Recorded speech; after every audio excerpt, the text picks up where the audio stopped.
Professor Hitendra Patel, I would request Sakshi to escort Sir to the dais. At the same time, I welcome Professor Susheel Sharma. I request Apurvi to escort Sir to the dais.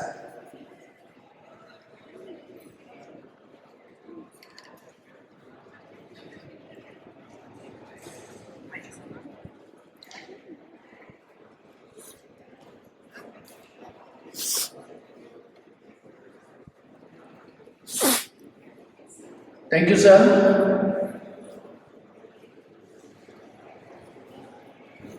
To felicitate the guests, I request Professor Manoj Kumar to present Professor Hitendra with the bouquet.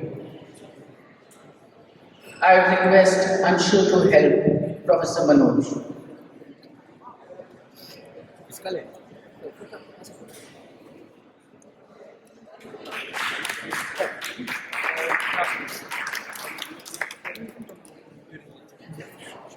Please. May I now request Dr. Amrish Khare, Assistant Professor, to present Professor Susheel Kumar Sharma with the bouquet of flowers. Damini, I request you to assist Amrish sir.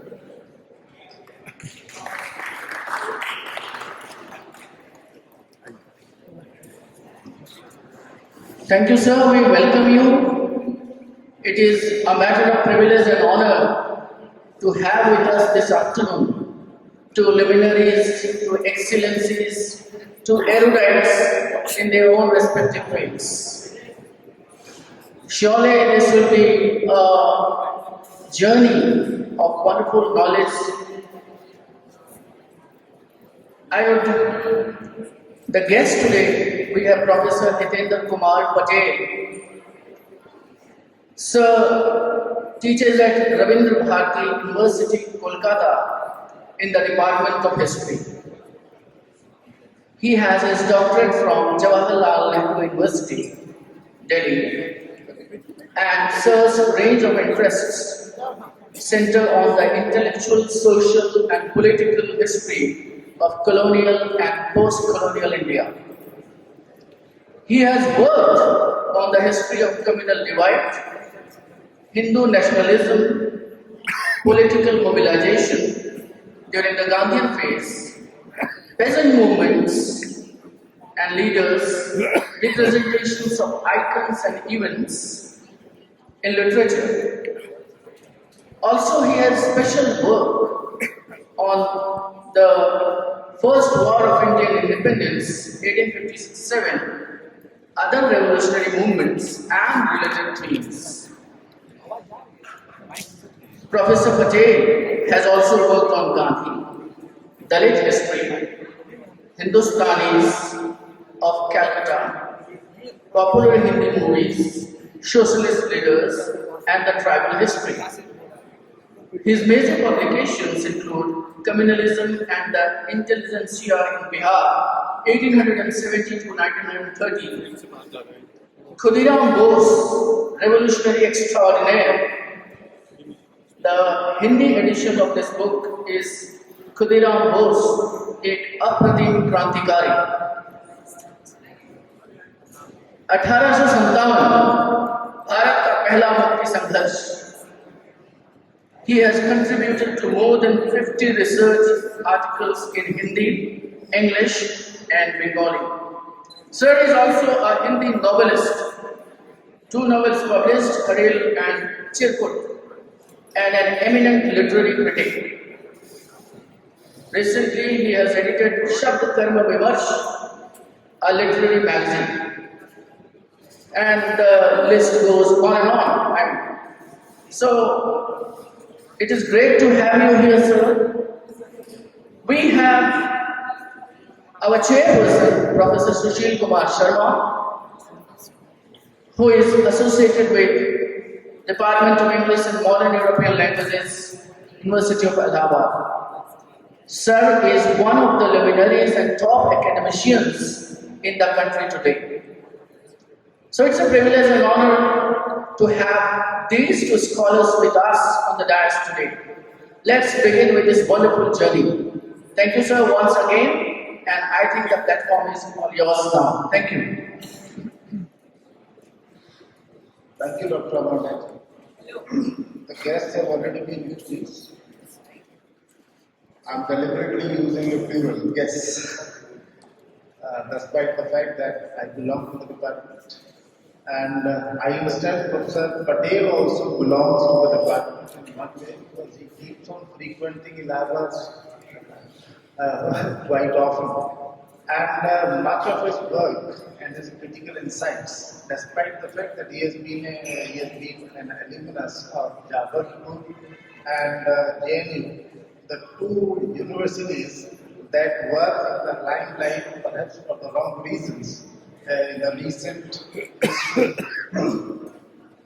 But here is a person who comes from two different disciplines and who balances both these disciplines. The literature, as has already been told, he has published 2 novels, and his basic training happens to be that of a historian. And we have been listening a great deal about this confluence of these 2 grounds, 2 different subjects, 2 different disciplines, and the fuzzy borders that divide these 2 disciplines. So let us see how Professor Patel talks about and takes that. Please. I think 30 minutes or so.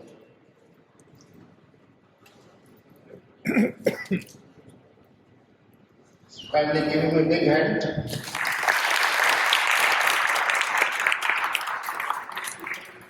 Chairperson, sir, I can see Professor Harish Trivedi and many friends here, and I'm here to talk about my simple journey as a student of history to deal with modern Indian history themes like Indian national movement.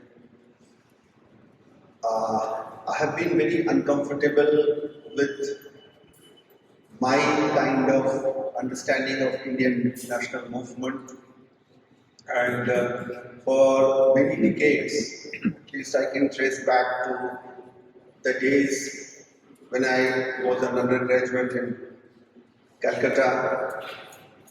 I had been very uncomfortable with history, the way we had been taught, and I had a feeling that real history is somewhere else. We need a different kind of history. And the journey began when I read Maila Aanchal of Phanisha Nathrain. Thereafter, many books came, Aadha Gaon came, Tamas came, and many other books came. And I found out that to have a better understanding of history, we need to move towards literature, and now I strongly feel that we need to use magazines also as possible sources to have a better understanding of a complex political history of India. I have been very vocal about this dissatisfaction because of my conviction that the kind of sources we have been using so far actually limit us to a particular kind of understanding in which the files dictate the terms in which we deal with past. And in that process, we find many gaps which are to be filled, and in fact those gaps provide us the opportunity to think differently. And I had a very painful experience of sharing my doubts, because no historian took me seriously when I wanted to write history through literature until at the end of it, more than 2 decades struggle with my fellow friends of history, I found an opportunity to work on it at Indian Institute of Advanced Studies, where Magrand Paranjpe understood what I tried to do, or trying to do. And thus I was able to work on Indian political history through literature. I'm aware that historians have also talked about the various kinds of histories which can be written very differently using different kinds of sources. I can think of Eric Hobsbawm also, when he thought that history can be written on the basis of variety of sources. And this kind of dogmatism which has emerged and which had a powerful impact on Indian history writing, till subaltern studies had somewhat opened it up in 1980s, there was a kind of hold of one kind of dogmatism cutting across the ideological lines. And that is where I think we can now in a better position to think about Indian national movement. To begin with, the Indian national movement can, if we start from 1857, there are a lot of writings available to us which actually tell us that the way Indian historians have understood 1857 needs to be qualified, that the understanding needs to be qualified. That is very true. I'm not going into that. What I will be focusing on is the story which is known to us, the story of Indian national movement, which we thought, as a student of history, began really under Indian National Congress, particularly when Gandhi took the leadership. So the story has been told in such a way that there was some kind of movement going on before Gandhi, but actually after coming of Gandhi, the real story, or real kind of national movement began. But I tell you, this is an understanding which needs to be qualified, and that requires a different kind of understanding of what really the struggle was for.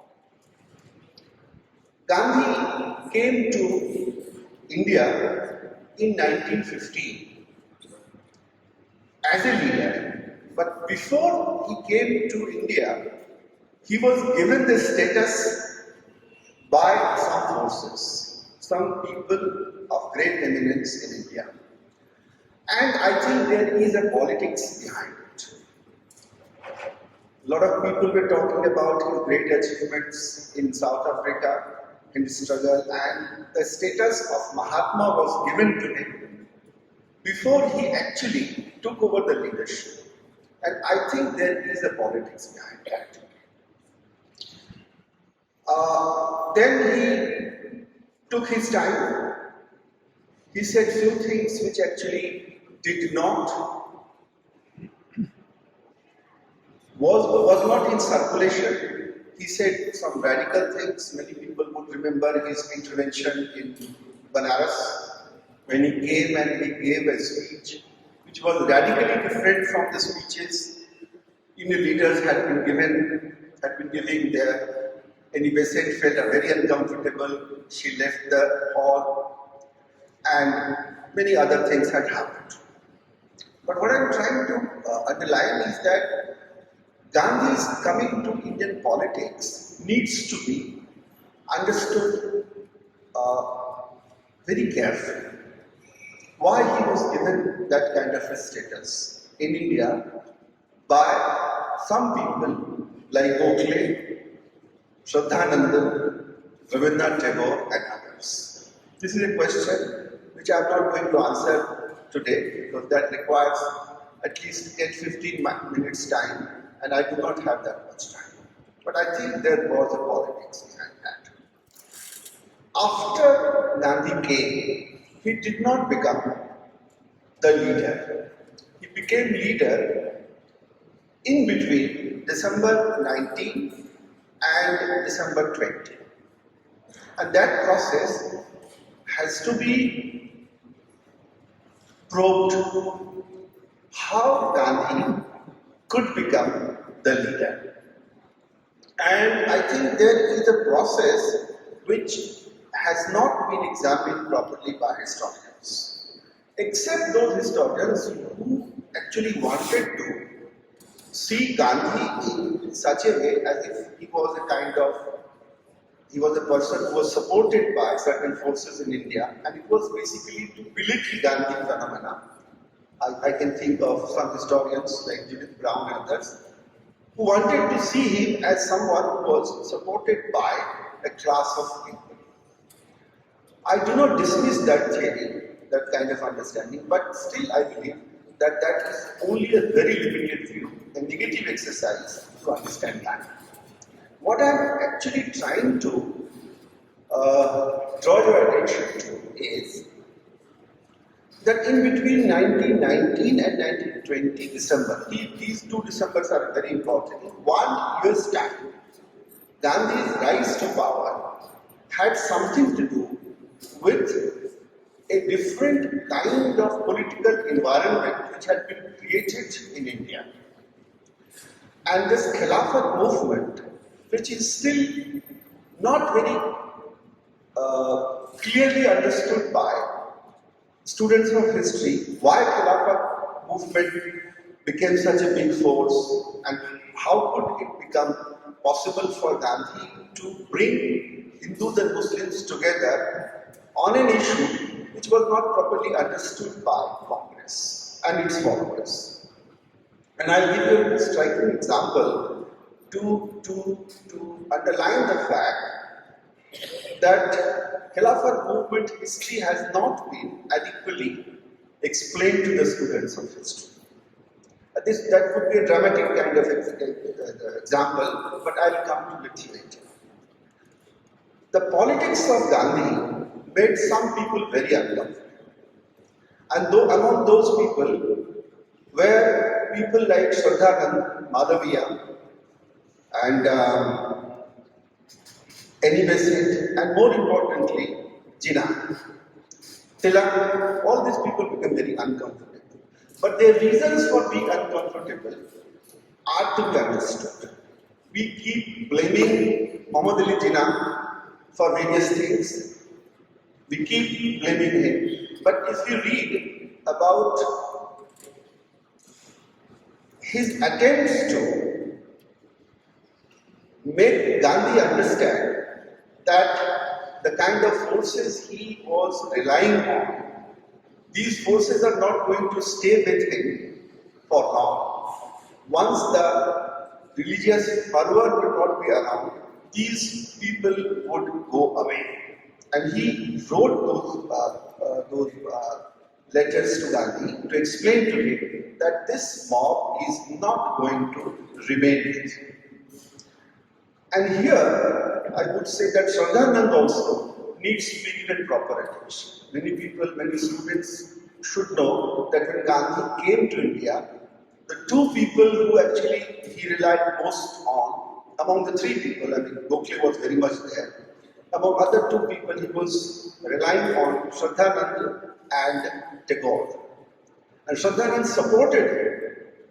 And very significant support came from Shraddhanand at a time when Gandhi was new to politics. But Shraddhanand had also some reservations about Khilafat movement.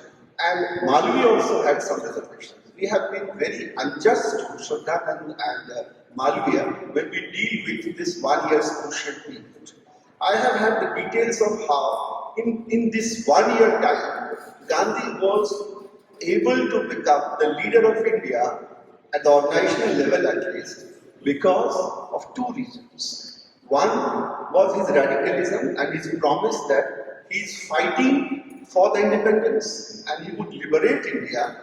He had promised that he would liberate India in 1 year's time, which no leader was courageous enough to promise to the people.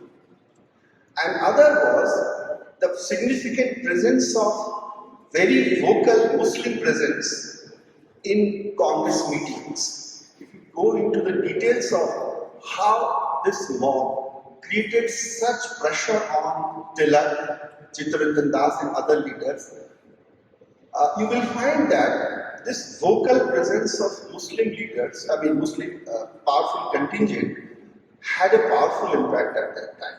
And that impact actually tilted Motilal Nehru, who was skeptical about Gandhi's political program, towards Gandhi. And in this 1 year time, which has not been adequately addressed by historians, at least in the textbook level, it does not come down to those details where actually we can understand why Gandhi became so important.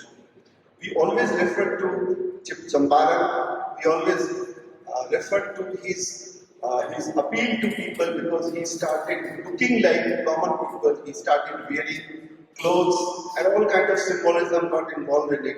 He was speaking in Hindi and he was able to make certain connections with people in a very different way. Those things are talked about. But the real political struggle which was going on, that is not communicated to the people who really should be informed that Gandhi became powerful because of certain kind of manipulation which actually had been going on during this 1 year time. If you deal with political history of that time, you'll find that on many points, Malvi was frustrated, Tilak was getting frustrated, Lala Lajpat Rai was getting frustrated, and most frustrated was Muhammad Ali Jinnah. Why these people were frustrated? Anyway, we can also refer to. These people had fought for Indian national cause for more than 10-15 years. And most dramatic example would be of Jinnah.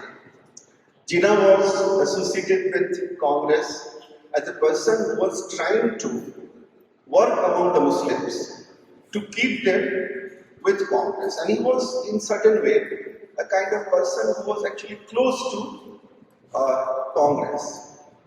And one should not forget one example which many of you may not be aware of. He was holding a meeting in Bombay where Muslim League was organizing an annual conference. Usually what happened,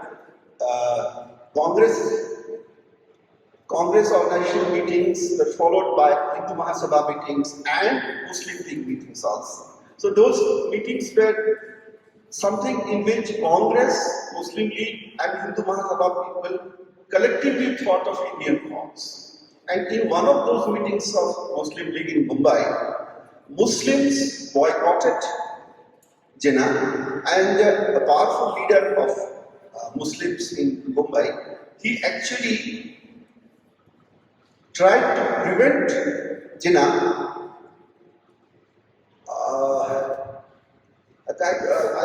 I'm forgetting the year, maybe 17 or 18.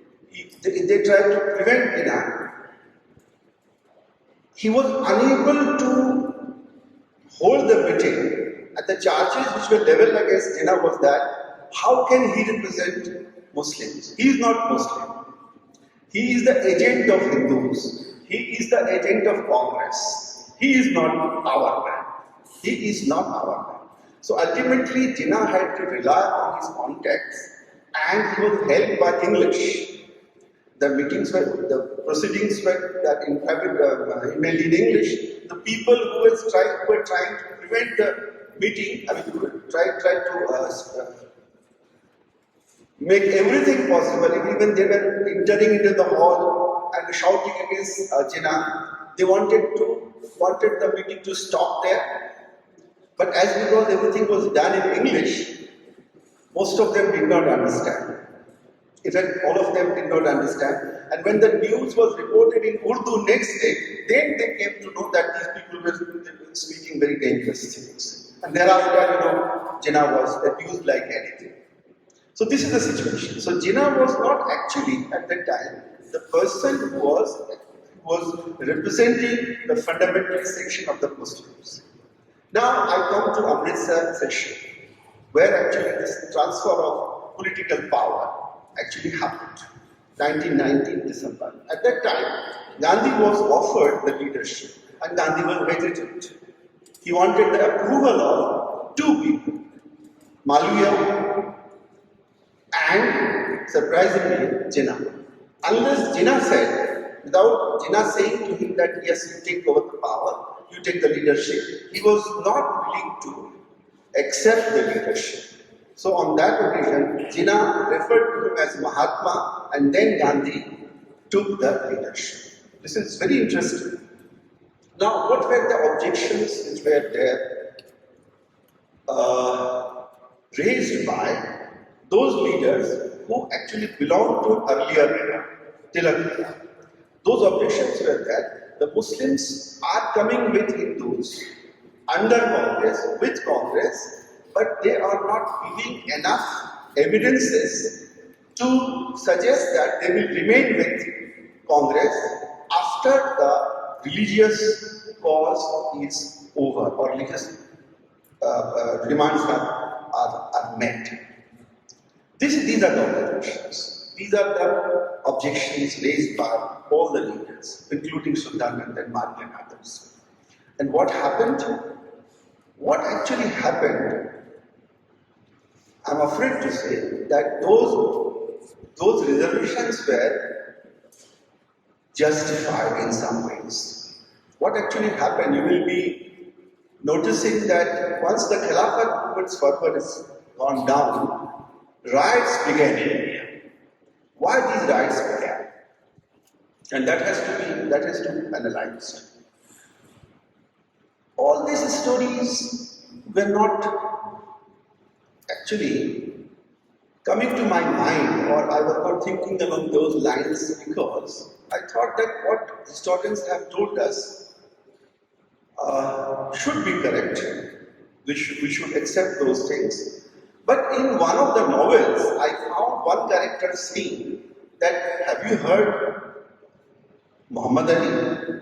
He's a Pakka communal man. Pakka communal man. Have you heard the presidential speech of Muhammad Ali? So I thought of one question, that what actually Muhammad Ali had said in that speech, which actually makes this character speak, that have you heard that he's a Pakka Islamist or something of that sort. That kind of observation was there. I looked for the sources, and as a historian, student of history, I looked for all possible sources, including the collected works or selected works of Muhammad Ali, and that was edited by one of the most respected historians of India. So I thought that should be reliable. But in that speech, which was there in the collected work, I did not find any mention of anything which can say that Muhammad Ali had made any observation on the basis of which he could be called a communal man. Obviously, the problem begins with me. I looked for other sources, and finally I came across the original draft of that speech, in which he had talked about one kind of division of depressed classes, conversion of depressed classes should be allowed for the Islamic organizations. So Islam, these depressed classes could be converted. And this kind of observation actually, obviously, it made some impact on Hindu Congress leaders, and they became very, very vocal against Jinnah, and they started putting pressure on Gandhi. I thought of that time, why these three paragraphs have been omitted? Why this was hidden even in the text where it should be absolutely necessary for the editor to keep those passages in that text. It was not done. And I think three dots started the doubt in my mind. And then I searched for different kind of novels, political novels, which actually dealt with the period which is called Gandhian period. And to avoid various kinds of allegations, I thought of representing four major writers who systematically wrote about the political history of India from four ideological vantage points. One was communist Yashpal, Other was somewhat near to Congress, Amritla Nagar. Another person was Bhagwati Chan Verma. And much to the dislike of many friends, I also took Guru Dutt, who was a Hindu nationalist person who was influenced by Hindu nationalist frame. Just wanted to tell the story from four angles. And in those stories, I found a lot of materials which could have been possible sources for Indian historians, but those sources have never been touched upon or referred to, or in fact, they were not dealt with. Why this happened? And I think in this short time which is given to me, I can think of 4 or 5 phases about which historians are silent, or at least they have not adequately addressed those periods' history in a comprehensive manner. First, rise of Gandhi. Second, Khilafat movement and its aftermath. Riots started, a large number of writings are available now. Then third is how Gandhi was criticized by young leadership which was emerging in late 20s. And in that kind of a challenge, you will find 2 very prominent voices. One was Subhash Chandra Bose and other was Jawaharlal Nehru. There was a very difficult phase in late 20s where these new young leadership was emerging. And you know, you can connect it with Jayaprakash Narayan and other people when the socialist movement emerged, and 34 onwards, socialists also, Narendra Dev and other people joined in. Lohia came a little later, but there were other people. That story has to be retold. And on that also I found large number of references in the novels I am referring to, and in the writings of these novelists who actually refer to that. Now, in 30s, late 30s, the third and fourth significant phase, when Subhash Chandra Bose emerged. How Subhash Chandra Bose was able to challenge Gandhi without being disrespectful to him is a story which has to be told. And it has to be connected with the history of revolutionary movement, and more importantly, the reservations which had been there since the days of M.N. Roy's criticism of Gandhi's method in his very important text, India in Transition, which was published in 1922. If I read out the passages from that text, we find that M.N. Roy had made some observations which turned out to be very prophetic. He did say that Gandhi carried within him 2 kinds of contradictory forces. At one point, he's a revolutionary, but he's also carrying the forces of reactions. And that, though in this struggle, he will perish. He will be finished. This is saying, M.N. Roy is saying 1922. He is saying something which needs to be seen why and how he will be able to make some kind of observations like that. Now, obviously this makes us very uncomfortable. Actually, he was targeting Chittaranjan Das. But Gandhi comes into the frame because Chittaranjan Das and Gandhi came together in that critical phase of 1 year time in which Gandhi becomes very powerful. And that is why this whole history gets connected. Now, Avani Mukherjee, M.N. Roy, these were skeptical, they were planning for something else, and they were very critical about C.R. Das. And this is where history goes into a different direction. Now Gandhi becomes the leader, and he is seen as the leader of India, and this new leadership, which was taking over the power, this is the group which actually took the power after 1947. This is important. All the old leadership were now gone. This new leadership under Gandhi actually took the political power in Congress, and these are the people who actually got the power after 1947. And this is, I'm not saying this. This is very difficult, sir, to think of as some kind of a proposition or some kind of hypothesis which would be taken seriously. But these novels actually explain to us how these things can also be thought of. And that is where I think this is one kind of opening for us to go towards some uncomfortable materials to give us a different kind of understanding of how things actually developed. And then, and perhaps most misunderstood, two very significant phases, and that is Quit India movement, which actually dramatically changed the political composition, political situation in a different way. Gandhi is no longer the real power, real person who could actually take the command of Indian politics after 8th of August 1942. Why did it happen? Gandhi became a somewhat a marginal figure, although symbolically he remained powerful because nobody else had that kind of power among the people. That is very much there, but in real sense, if you see the process and try to read why Gandhi is so uncomfortable after 1942, he is reaching out to Jinnah through Rajgopalachari, through Bhulabhai Desai, and Gandhi is trying to make a position in this kind of political context in which he was sidelined.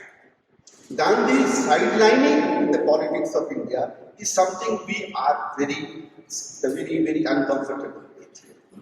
In that kind of narrative where Didi hame azadi bina khadak bina dhal, this kind of positioning or this kind of looking into the materials which actually tell us why Gandhi was so marginalized makes us really very uncomfortable. Now I bring in Nirmal Kumar Bose, who had warned Gandhi in early 30s. He wrote some letters to Gandhi and said to him that, look, you are a great man, you have a different kind of a project, but the people who are representing you or associates of you are not understanding you properly. They are not with your project. They are with their own project, and once that is over, right, 2-3 minutes. Sorry. So Gandhi will not remain powerful if the forces which were sustaining his movement or helping his movement would find him uncomfortable. And he wrote in categorical terms that these people will put you aside once their objectives are fulfilled. I get some kind of a connection of what kind of observations M.N. Roy had made in 1922 and what kind of apprehensions Nirmal Kumar Bose had in early 1930s. So Gandhi himself was unable to understand or comprehend the complexities which were emerging in India after 39. And you will find that in 1942, which is the period in which he actually took a decision which surprised many. Because Subhash Chandra Bose and Gandhi were struggling over one very critical issue. Should we make use of this situation of launching an attack against the British power, or should we wait? Subhash Chandra Bose wanted the movement to intensify when they were very uncomfortable in 1939, and he had some idea that World War will start.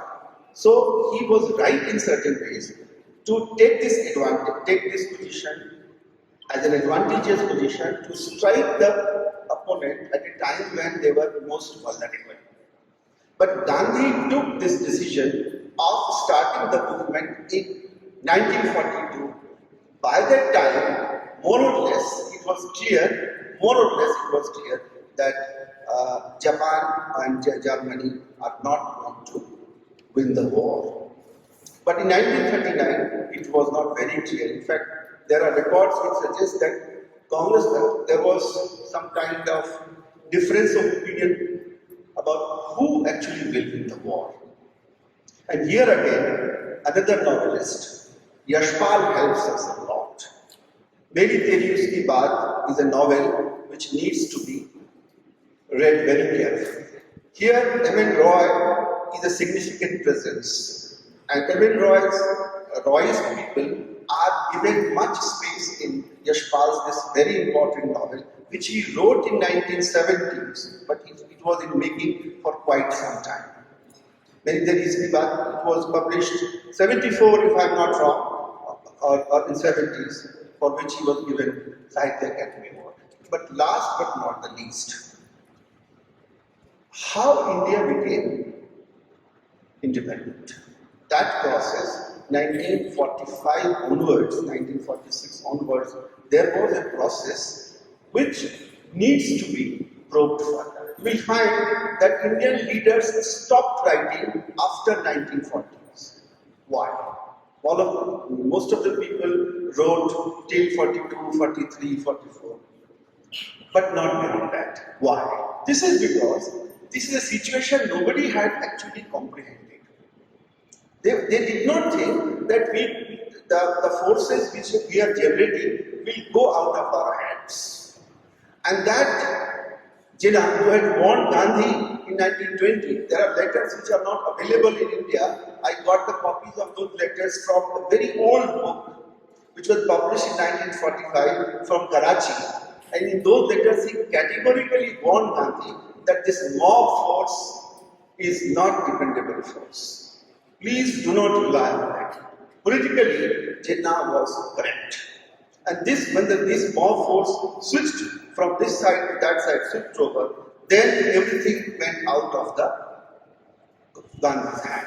And this kind of vulnerability of Gandhi is something which historians need to explain to the people why Gandhi is in such a desperate position after Muslim League proved that Muslims of India, at least those people who could vote, were with the idea of Pakistan in 1945 election.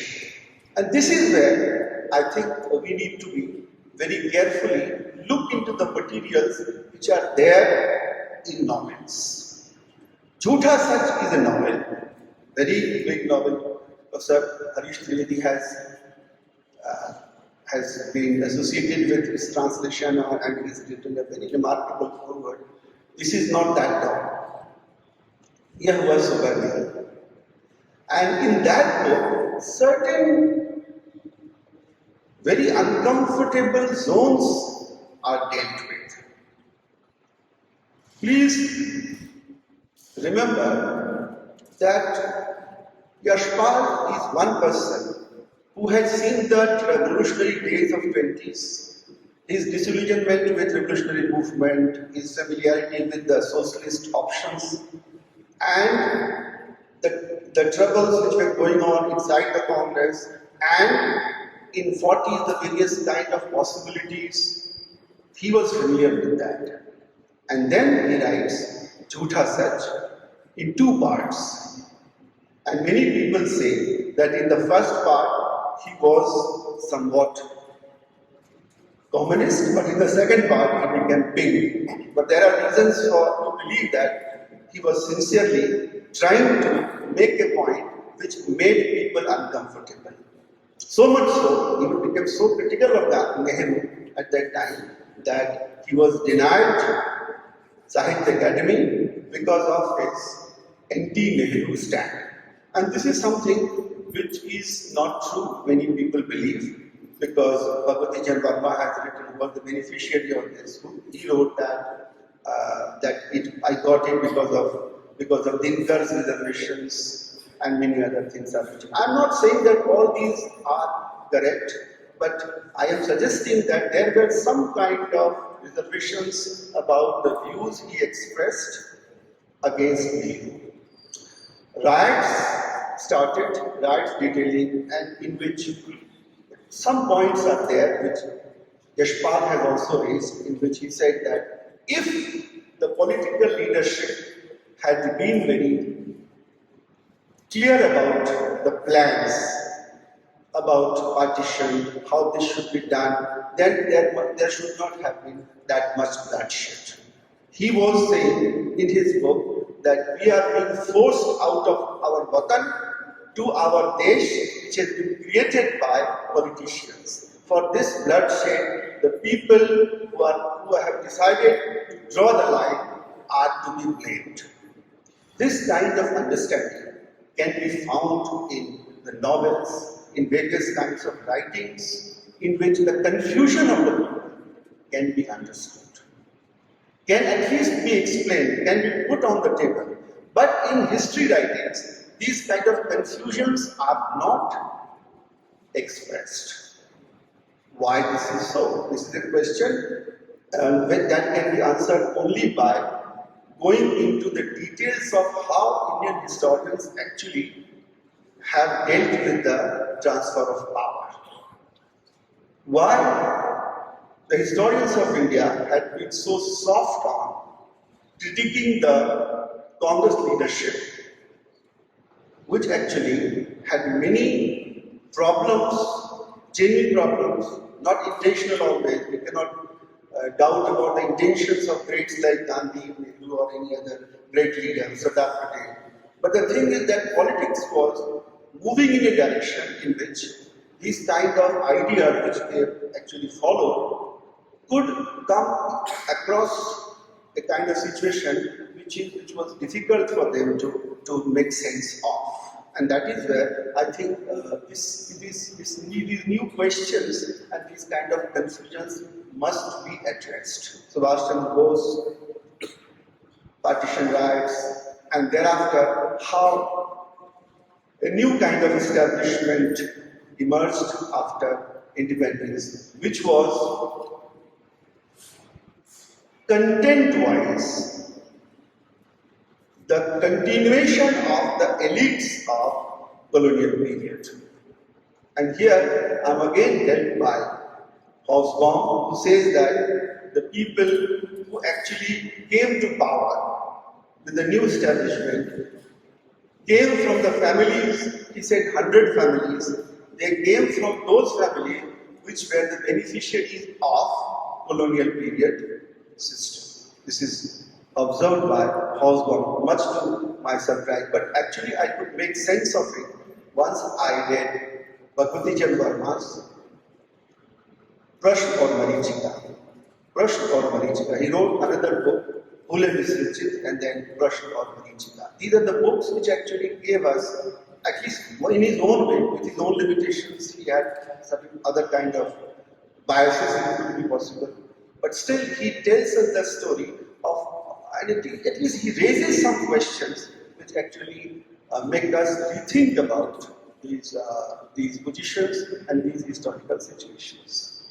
I will wind up by saying that one person, Guru Dutt, was not a very great historian or great writer at all.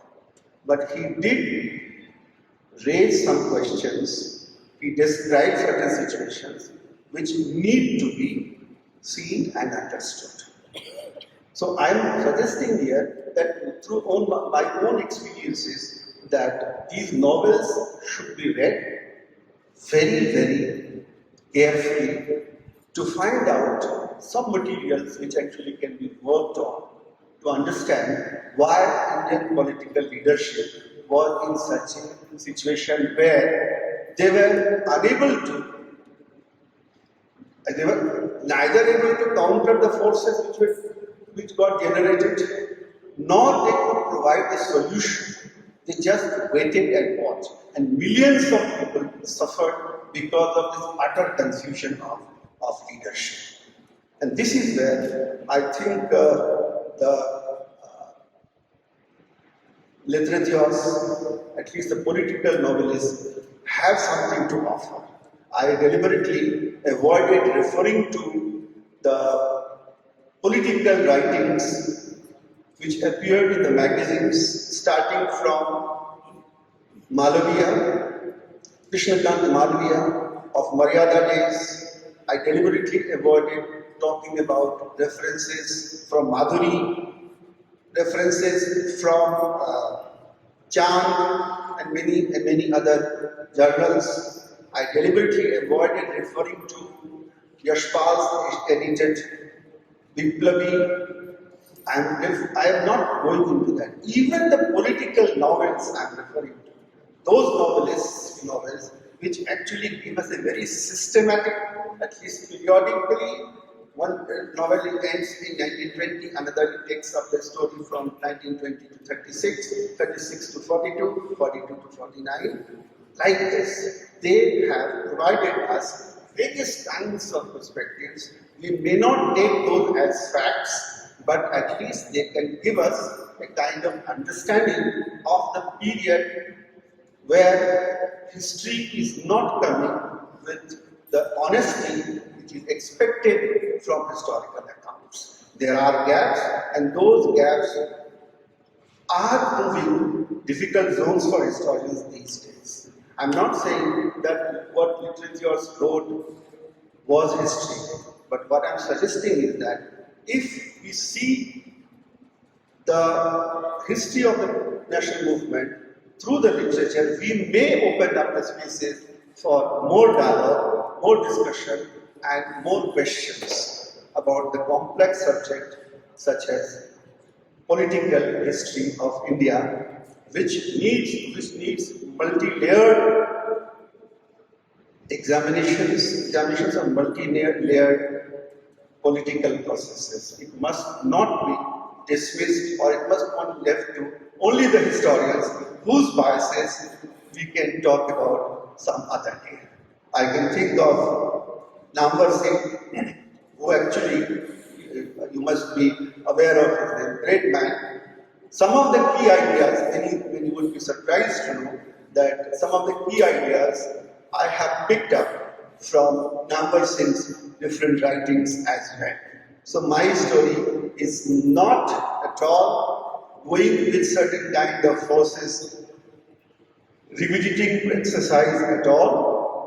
These are the sincere attempts, some kind of a naive, you can call, but some kind of a sincere attempt to raise those uncomfortable questions about a period which actually need to be examined and re-examined by all of us, because the burden of that history is on us. We are in a very difficult situation because we have not learned the lessons from the history of that period. Thank you very much.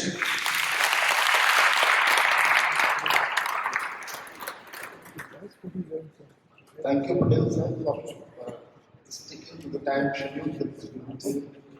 I do not know if the organizers want the session to be open for questions, but certainly there will be some time for me to talk about this lecture. So, in order to summarize whatever Professor Patel was saying, he was simply trying to justify the existence of the literature department in a time when humanities are existing and humanities are under constant attack. So trying to justify what literature can do in order to understand not only the present contemporary times but also the past. That was the main focus. And he was trying to understand the gaps that could be filled through their reading of literature, the gaps that are there that have been created by the historians, and the narrations that are available in the history. They give you the impression that there are no gaps or unimportant things are there, they simply talk about main events. So he started talking about the novels. So he started talking about the complex political history of the contemporary times, and as a matter of fact, the evaluation of the contemporary times happens to be the most difficult thing, because you are not able to understand as to who is on which side, and by the time you try to understand this, or you are able to understand this, the time is already over, the harm or the benefit has already been claimed by the person. Then the role of small magazines, which he did not elaborate upon because of the lack of time, obviously. And he referred to, in the partition fiction, he did not simply concentrate on the Delhi-based authors. As a matter of fact, I was telling my students the other day that in this country there are two kinds of authors. One that get published by the multinationals, and another that get published by local authors. And the concerns of both these class of authors, they are entirely different. Then comes the role of the small magazines and the small time presses. He referred to Gurudhat, and he also referred to the objections that his friends in the academia had for the inclusion of Gurudhat. He perhaps deliberately missed out Savarkar. Savarkar has also written novels. Mopla, for example. The issues referred to in Mopla have been talked about, communal rights. But where is the Hindu point of view? In all the fiction, partition fiction particularly, what kind of discourses are there? The discourses are that Hindus and Muslims, they were living in unity, and suddenly this communal problem cropped up because of the Britishers. Now the Britishers came in this country in early 19th century. This problem was not created by them all of a sudden. Why suddenly 1942 onwards these communal rights start taking place? Now in 2023, the Britishers are not there. Can Hindu Muslims unite? Can we talk in terms of Akhand Bharat? As a matter of fact, the people who talk of Akhand Bharat, they are described as the most communist people in this country. The people who are talking of the Hindu-Muslim unity, they are being described like that. And we continue to blame the Britishers for the divide between Hindus and Muslims. So why are we not trying to understand the problem between the Hindus and Muslims, the core issue of the partition and the core issue of partition fiction? He referred to Swami Shraddhanand. He also referred to Tagore. Actually, both these persons are credited to give that name Mahatma, that prefix to Gandhi. And what was Shraddhanand doing? Shraddhanand, as a matter of fact, was talking of what you call in present day terms Dharmapsi. And Gandhi, what was Gandhi's take on conversion? Gandhi was saying that everybody is free to choose his or her own religion, so much so that Gandhi's own son converted to Muslim. Was it a voluntary action on behalf of Gandhi's son, or was it a resentment against Gandhi? That issue also needs to be understood properly. He also referred to Jinnah. There was a section of Muslims who were saying that Jinnah was not a Muslim. As a matter of fact, that charge was not only against Jinnah, that charge was also against Sir Sayyid. Sir Sayyid, even in a letter that has been written to Malala, the so-called Talibanis, they have referred to Sir Sayyid. They say he was a Unitarian. And Unitarians were not considered to be Muslims by the core Muslims, Talibanis. So the charge was not only against Jinnah, the charge was also against Sir Sayyid.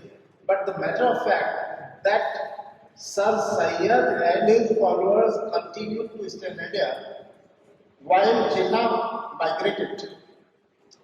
I raised in one of the seminars a question when Gandhi was saying that Hindus and Muslims, they could stay in their own lands. And there were a large class of migration from one side to another side. Is there any record of any Hindus migrating from India to Pakistan, or any Muslims migrating from Pakistan to India? As a matter of fact, we refer to the election of 1945. This election of 1945 was considered to be an election on the basis, as a matter of fact, a mandate for partition. Naturally, the discourse before 1945 election, the discourse after 1945, that is a very a great phenomenon to be understood in the proper light. And I try to understand that. As to how was it that Congress leadership that stood for the unification lost that election? It was only in the frontier areas of Pakistan that Congress could withstand its position. That too because of Khan Abdul Ghaffar, the frontier Gandhi. Otherwise, they lost the election. One of the answers I found was in Rajendra Prasad's book, where he says that the Congress leadership was arrested. They could not do the type of campaigning that was required to be done. The second issue was the issue of electorate, particularly the young audience who are used to this universal franchise. They should know this fact that the universal franchise was not given in 1945 election. Only 3 types of persons were allowed to vote. Those who had a particular type of qualification, those who had particular tax, and those who had a particular type of land. Am I right, sir? And all these people, meaning thereby the high class people, they were siding with Muslim League, and they were seeing the promotions in the government job, they were trying to find out new opportunities, the new fine land, and therefore this result against Congress in those particular areas. Now, this is not my take, this is what I understood from Rajendra Prasad's book. He also referred to Gandhi. Gandhi Kyo Mare? Yes. There is a small incident that I would like to recite from my own family history, because personal histories also matter. My father used to go to an Urdu school when Gandhi's news reached his village, and the school was closed. So his mother, that means my grandmother, asked him why had he returned early that day. So my father said, Gandhiji has died. He has been killed. So there used to be only one teacher at that school. His name was Hitendra. My grandmother's response was, Gandhi kyo mare? Mare Hitendra. The kind of affection people had for Gandhi. Gandhi kyo mare? This news had reached the village after almost a week of Gandhi's death. Because in those days, these means of communication were very scarce, and everybody did not have radio, transistor, this WhatsApp, etc. did not exist in those days. There is one more issue that one has to think about, and that also shows the relevance of English departments, not only in this country but elsewhere. You simply look at the educational background of all these people that were referred to. In India, as we get the history, people came on coming, कारवां आता गया, हिंदुस्तान बनता गया. कभी कभी ऐसा लगता है कि क्या ये सराय थी क्या? कारवां आते गए, हिंदुस्तान बनता गया. But that is the kind of history that we get. Anyway, कभी क्या उन कारवाओं के खिलाफ कभी किसी ने आजादी की आवाज उठाई? वो कई कारवां ऐसे थे जिन्होंने इस देश को लूटा और फिर यहाँ के मालिक बन गए। क्या कभी कोई आवाज उठाई, या कभी आवाज उठाई तो क्या वो आवाज सक्सेसफुल थी? How was it that the only successful movement was against the Britishers? I very much doubt that there were some attempts, sustained attempts, to throw out all these Gavas from Hindustan. और ये सारे लोग कहाँ के पढ़े हुए थे? वीर गांधी, वीर जिन्ना, वीर सुभाष बोस, वीर सी.आर. दास, वीर Tilak, all of them had been the products of British universities. Naturally, there is something in this education, and generally people say the love of liberty that India has imbibed is not indigenous to India, because Indian philosophy does not talk about the concept of liberty as a community. We talk in terms of liberating the selves. We do not talk in terms of liberating the countries or the societies. So, he also referred to the debate between Gandhi and Nehru. Yashpal, he particularly referred to, Yashpal sided with Nehru. But there was one more charge against Yashpal. We sitting in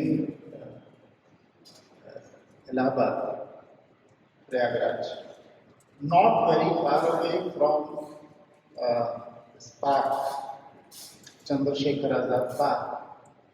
The encounter of Chandrasekhar Azad took place in that park, and for a great deal of time, people were raising fingers against Yashpal. They were saying that he was the person who gave a tip to the Britishers. So much so, and this man Yashpal was so much annoyed by this charge that when Himati Nandan Bahuguna, who had been a product of this very university, was the chief minister, Yashpal wrote to him saying that if there is anything in the British files against me, kindly tell me. Otherwise, put the truth before the people that I was not responsible. So it was not simply the debate between Nehru and Gandhi. After all, Bhavani Bhattacharya or even this Raja Rao, all of them, most of the intellectuals of the day, ultimately they sided with Nehru and they did not side with Gandhi. After all, Gandhi, as a matter of fact, has been the greatest moral leader ever produced in this country, greatest spiritual leader ever born in this country, greatest political leader ever born in this country, greatest social reformer ever born in this country, and also the greatest literature. Why do I make all these bold statements? I make all these statements because of his book 9 that was written in 1909, Hind Swaraj. All these people, whatever people were available, whether C.R. Das or M.N. Roy or even Subhash Chandra Bose, what were these people aspiring for? They were aspiring for replacement of one type of political system by another type of political system, all imported from outside. It was Gandhi only who was for the indigenous system. And when you read Hind Swaraj, you come to realize that it was not only the debunking of British system, Gandhi was debunking the entire West civilization. So, what should India be doing, and where does India lie, and what do people like? So, it was not only Professor Patel was constantly trying to hint that perhaps the Britishers were trying to promote Gandhi as the leader of the masses, or Jinnah as the leader of the masses. the natural appeal that Gandhi had. As one gets a glimpse, he referred to the Banaras session of Congress. The basic issues like cleanliness, hygiene. Banaras के उस conference का वर्णन पढ़िए, वहाँ लिखा हुआ tent लगे हुए थे, टेंटों में के बाहर एक जगह थी जहाँ टॉयलेट के लिए इस्तेमाल करते थे, पानी चारों फैला हुआ था, टेंटों को पार करने के लिए उस पानी के बीच में से जाना पड़ता था और उस पानी में ईंटें रखी हुई थी और मल उसमें तैर रहा है। ऐसी सिचुएशन कांग्रेस के अधिवेशन की हुआ करती थी। एंड व्हाट डिड गांधी से? Gandhi said, I take up the responsibility of cleaning those refugees. So Gandhi did not come to this stature all of a sudden. My views may be different because I am not that well read as Professor Patel is. That is not my discipline also, and I am not supposed to be a scholar of history of political science. But the partition fiction, I once again come back to the question of partition fiction, particularly the fiction that I am familiar with. वो एक बच्चे का दिल होता है, एक बच्चे का दिमाग, और जो बच्चा वो सोच लेता है सारी जिंदगी उसी को पाने की कोशिश करता है। और जो पाठ है ना, वो अलग अलग लेवल के अलग अलग पाठ। गांव में इस इलाके में एक शब्द चलता है पट्टीदारी। I think all of you are comfortable with Hindi. पट्टीदारी में कहते हैं ये तुम्हारे चाचा हैं, ये तुम्हारे ताऊ हैं। पहला लेसन ये सबको पढ़ाना। बच्चे को 7-8 साल होते होते बताने लगते हैं कि नहीं वहाँ नहीं खाना है। 10 साल होते होते उसको ये समझ आ जाती है कि ये पट्टीदार है, इनको नमस्कार करना है, इनको नमस्कार नहीं करना। Different levels of education. कोई डिफरेंट लेवल्स ऑफ एजुकेशन या सेमिनार के थ्रू होता है। Whatever you might have read as scholars in your graduation, undergraduate classes, in your PG classes, you have to go beyond the discourse and you have to try to understand what is truth. After all, that is the purpose of a seminar, and that's the purpose of being educated. Trying to understand the truth, see it from different perspectives, and try to. So, Amanda ji says, I stop. I stop here. Thank you very much.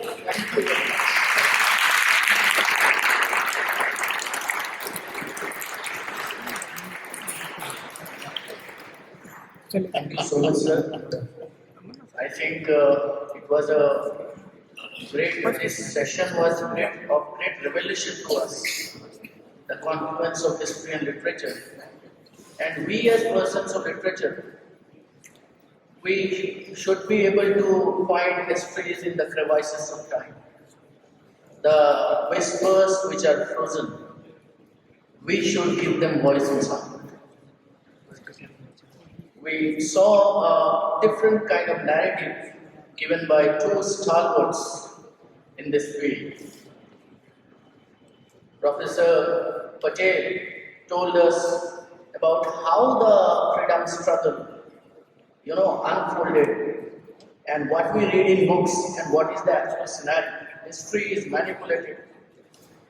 We are thankful to Professor Sharma for summarizing the relevance of reading literature, the gaps created by historians. And as students, we should be interdisciplinary. And we very well articulated the scenario of partition through his personal anecdotes. So, we are immensely thankful to Professor Hitendra Patel and Professor S.K. Sharma for carrying us through this session, letting us know, and I hope all of us are carrying a message. Personally, I think that literature is undone without the knowledge of history. Thank you very much. Now I would request Professor Manoj to present the memento to our guest, Professor Hitendra Patel. May I request Anshu to help him?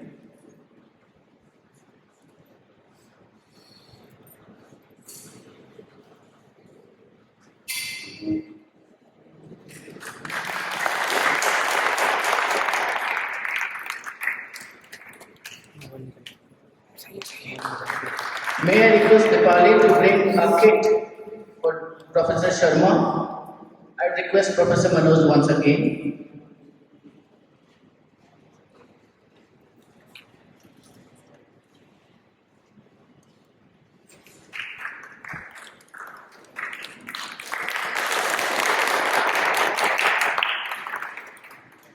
Thank you very much. Thank you, dear audience. And now it's the time for lunch. Let us proceed towards lunch. Thank you very much.